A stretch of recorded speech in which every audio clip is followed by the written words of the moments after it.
napapansin? Mga bulaklak ay magkakawangis, mga dahon ay magkakahugis. Hindi mo ba naitatanong? Mundo'y may ayos na sinusundan, sa math ninyo yan malalaman. Halina, sumama na kayo, maglakbay, mag-enjoy, maglaro. Halina sa math, para sa? Malawak na katanungan. Alamin ang kasagutan. Tuklasin ang solusyon. Hanapin ang karunungan. Gusto nating sabihin. Magandang umaga! Magandang umaga, Ma'am Jenny. Tayo kaibiganin at kayo'y magtatanong. Our topic for today is about the problem solving using experiment. Halina, sumama na kayo. Actually, patawag nga si Casey. Hindi mo ma'am. Simbolo ng gusto nating sabihin. Sige! Bakit po? Ayan, dapat mali kayo. May iwan ako sa inyong mga babae at nais ko ikaw mapagawin mga kaklase. Nais ang iyong gagawin. Ito yung gagawin ninyo. At may matulong mula kayo. Iwan na daw ang isaalang na natin muro. Saglit lang! Kailangan natin gumawa ng ekstra ng papel.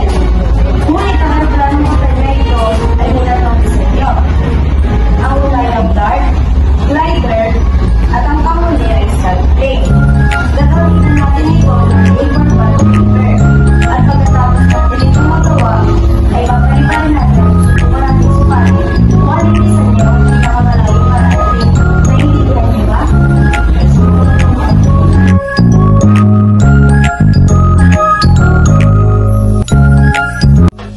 Hindi mo ba napapansin? Mga bulaklak ay magkakawangis, mga dahon ay magkakahugis.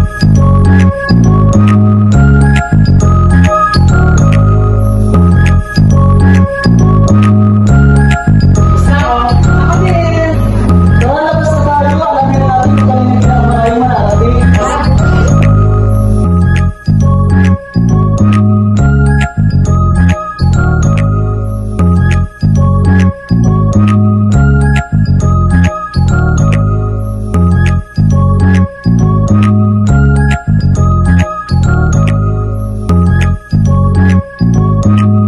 Malayo yung akin. Malayo yung akin.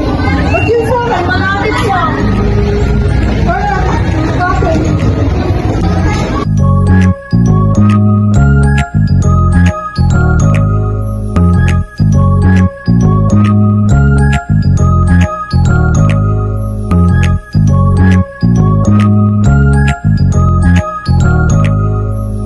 Ano kaya problema ng mga estudyante ko? Hindi ko mawari ang kanilang mga mukha eh. Ba't ganyan ang mga mukha niyo? Ano problema niyo? Oo, talaga. Hindi mo pinakamalang kung paano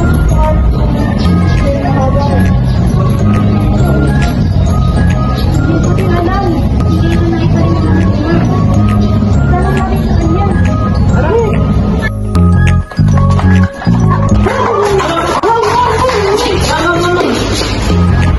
Ano ba yun?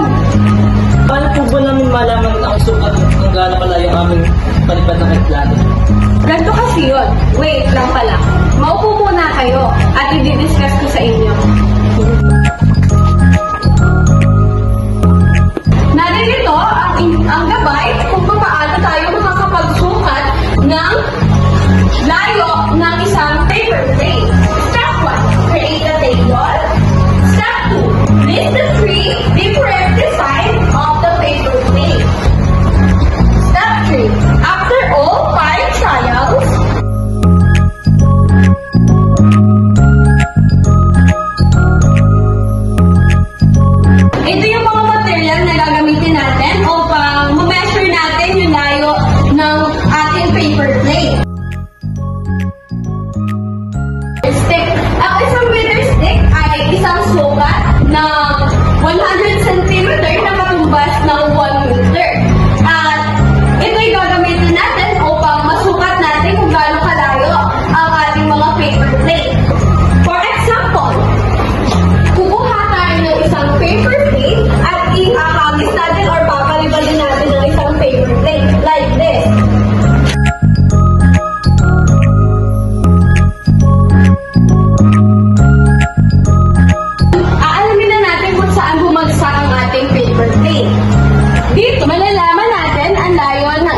paper plane sa pamamagitan ng point ng isang paper plane. Like this. Mas malalaman natin ang sukat nito sa pamamagitan ng length of the meter stick.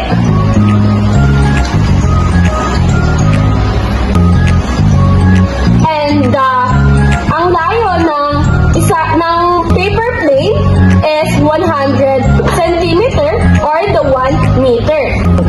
Naiintindihan niyo ba ang unang paraan kung paano magsukat ng layo ng isang paper plane? Isa pang pamamaraan upang malaman natin ang sukat o layo ng paper plane sa pamamagitan ng step estimate. Ang step estimate is malalaman natin kung gaano kalayo ang paper plane sa pamamagitan nito. Ang katumbas na 60 step is 1 meter. 1, 2, 59, 60. At ito ang layo ng paper plane sa pamamagitan ng step estimate.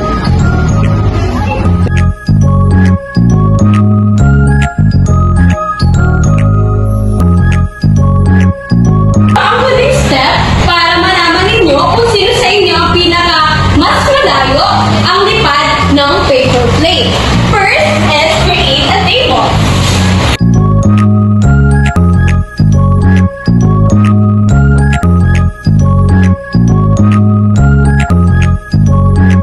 Halimbawa, sa unang pagpapalipad nyo ng paper plane ay nakakuha kayo ng layo na 250 cm.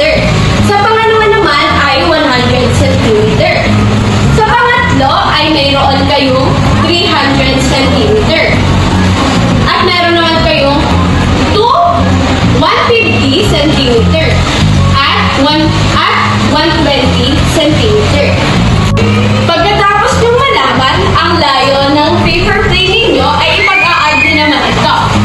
250 plus 100, 300 plus 150 plus 120 is 920. And then, pagkatapos nito is divide into 5.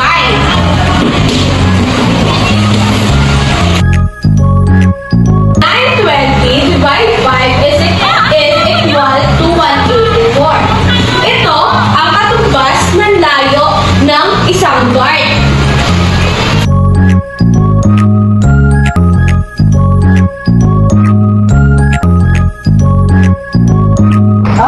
Sarap! Subukan kita natin.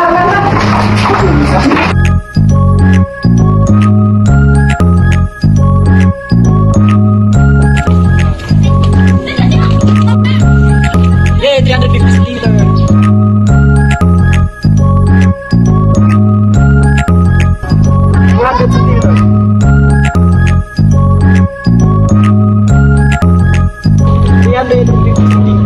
Hindi mo ba napapansin? Mga bulaklak ay magkakawangis, mga dahon ay magkakahugis. Hindi mo ba naitatanong? Mundo'y may ayos na sinusundan, sa math ninyo yan malalaman. Halina, tumakas na kayo. Ma'am, ito po yung resulta ng ginawa po namin pagpapalipad sa aeroplano at base po dito, ang stand po, ang pinaka malayo po ang nararating. Tayo. Patingin nga. Wow! Magaling! Sandali lang. Number at